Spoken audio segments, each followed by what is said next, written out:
Alright, so today I will be tying the Royal Wulff. It's got this coachman type body here in the back. So I'll get to tying it. It's just a real classic pattern.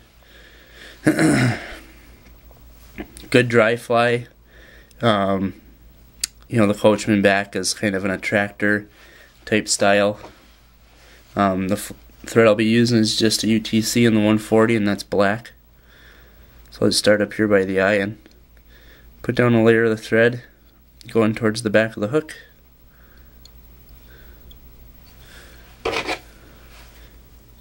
Trim my excess. Want to wrap back to where the barb of the hook is. Alright, now for my tail, I'm actually going to be using chipmunk. Typically this fly uses either moose mane or like a dark elk hair, but I just think this is a really cool fiber, and my cat actually happened to bag this chipmunk for me. So you want the length on that to be about the length of the hook shank.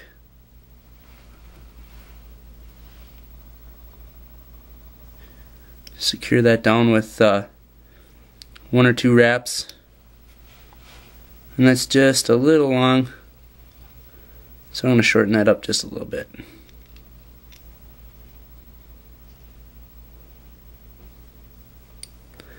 You want to make sure that stays on top of the hook shank. Alright.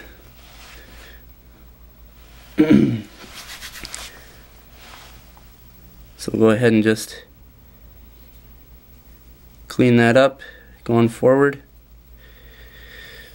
And now for the length of our body, we kind of want to imagine about a 1 to 1.5 millimeter head, and then divide the rest of the hook shank into 2 equal parts. So that's where we'll kind of keep in mind when we're forming our body. So what I'm going to do here is tie in my ribbing.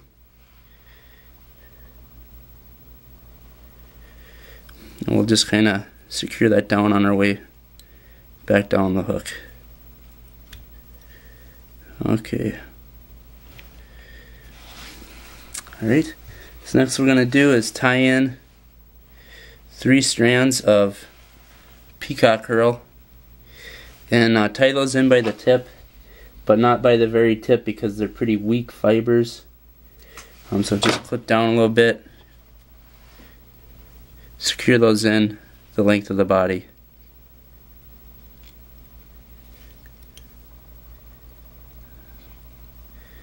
Alright. And we're not going to clean it up all the way yet. We're just going to wrap and do our first segment of peacock herl body. So you actually want to wrap these the opposite way, which way you tie in your thread, because we're going to actually rib this. That's not the typical pattern, doesn't use the gold ribbing.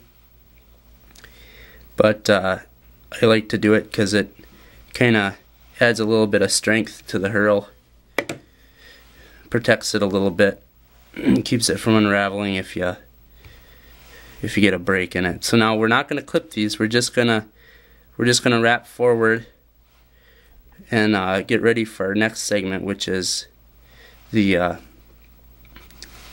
floss. So what I've done is I've just taken 1 strand of red floss, and that's this Danville's. When you cut off a hunk, you end up with basically 4 strands. So like I said, I've just isolated 1 strand. We'll tie that in, and we'll go ahead and just, this one, it doesn't really matter if you wrap it the opposite way, just kind of secure it in there. And then 1 just kind of overlapping wraps so that you get a nice smooth body. Wrap that forward. Alright. And secure that in. A couple turns. And now really important at this point, pull back those herl strands, and then you can finish secure the other stuff in. Basically, this has allowed us to just tie the hurl in once and not have to keep tying it back in. Alright, so now just wrap these forward, building up that little body segment. Actually, I wrapped these the wrong way, so I'm just going to undo it. And really important, you can always, you know, if you make a mistake along the way, you know, just go back and redo it, because, you know, I know, as we all know, we have tendency to not fish flies that we know we've kind of screwed up on. Right, so just tie that off. And at this point, we can go ahead and trim that, so we won't need that hurl anymore. Just go ahead and clean that up a little bit. Up to the eye. And build up a little bit of, I like to build up a little thread right behind the eye on these hooks, which I guess I forgot to tell you. They're a Mustad 94-831, and that's the size 12. They have a little bit of space where the basically the eye comes back on itself and meets the hook shank, and it has a tendency to catch your thread and can kind of cut it when you're right near the end of the fly. Now we're going to wrap our ribbing forward, this was Danville's oval tinsel. This is the gold, and that's the size 18. So now this is what's really going to kind of help strengthen our fly, keep it fishing for a while longer. You're just looking for about 4 to 5 wraps on that. Messes up your hurl just a little bit, but in the end it'll keep your fly going for a little longer, and it kind of adds a little bit to the pattern.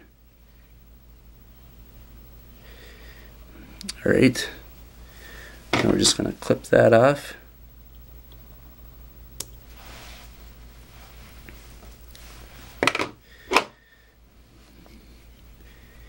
Okay, so now we're ready to tie in our wing, which is going to be a little bit of clump of this high vis. I mean, there's a lot of different things you can use for the wings. You know, I imagine you could use white deer hair, calf hair, a lot of different options available. We just don't want this to be too thick. This is going to help make our fly a little bit more visible to us when we're fishing it. Just kind of cleaning up the ends here. Alright. And also what we want to do is we want to figure eight this in on top of the hook shank and right about in the middle of the space that we have left. This can be kind of a fiddly process, but just keep working at it, and you'll get it secured in. So now we've figure eighted it. Now we want to lift that just a little bit. So we're just going to go ahead and wrap around the sections just a couple times, and that'll help lift it into place.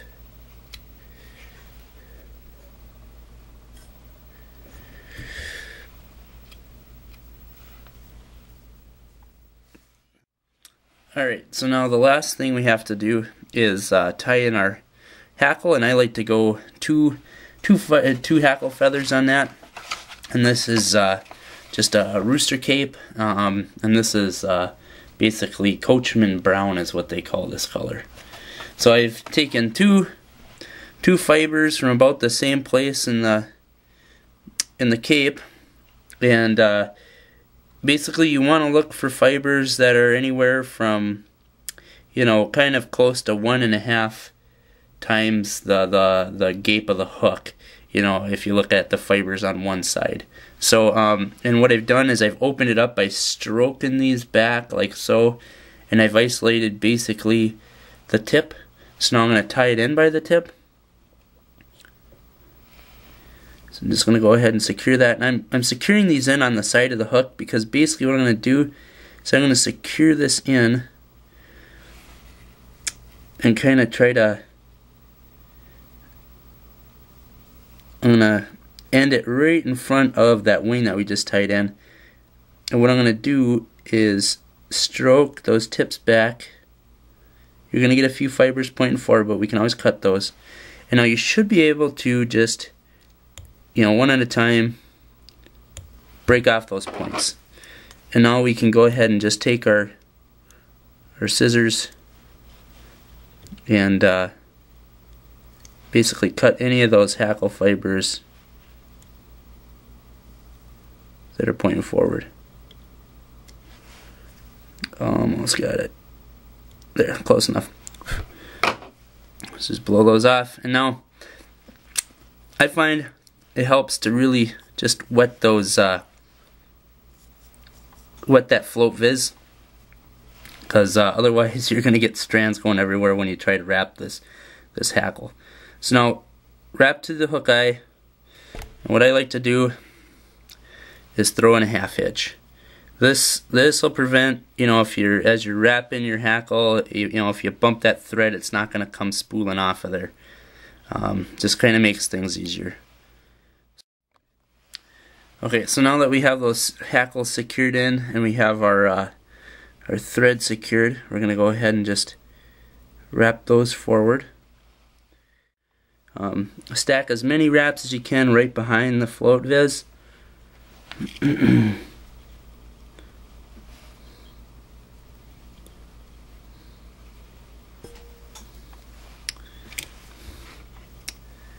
And then come right in front of it.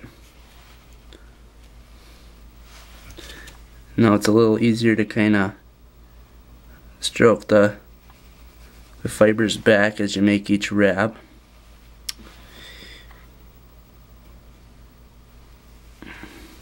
And work your way to the eye of the hook.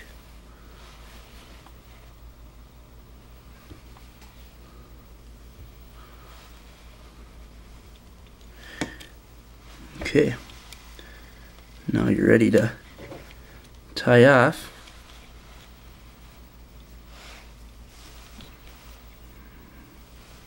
So just take a couple of wraps to lock it in, and then trim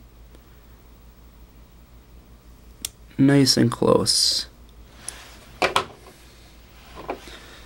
Stroke back any fibers that you have pointing forward, and just build up a nice little head.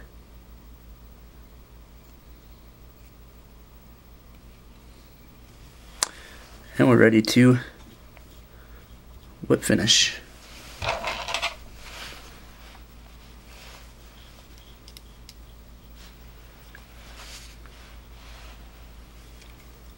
These hooks are really nice fine wire hooks. That's why I use them for dry flies. Got to be a little careful when you're tying with them. You don't pull too hard when you're tying in materials or anything like that, because you can bend them. But it keeps them floating nice and high on the water. So now the last thing we had to do is just trim our float viz here. We want to do that just a little bit above where the hackle ends.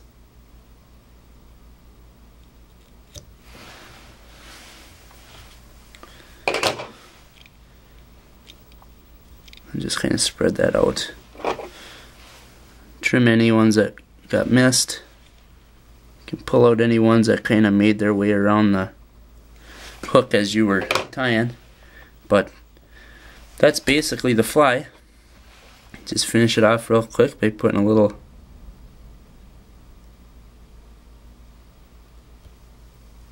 dab of head cement.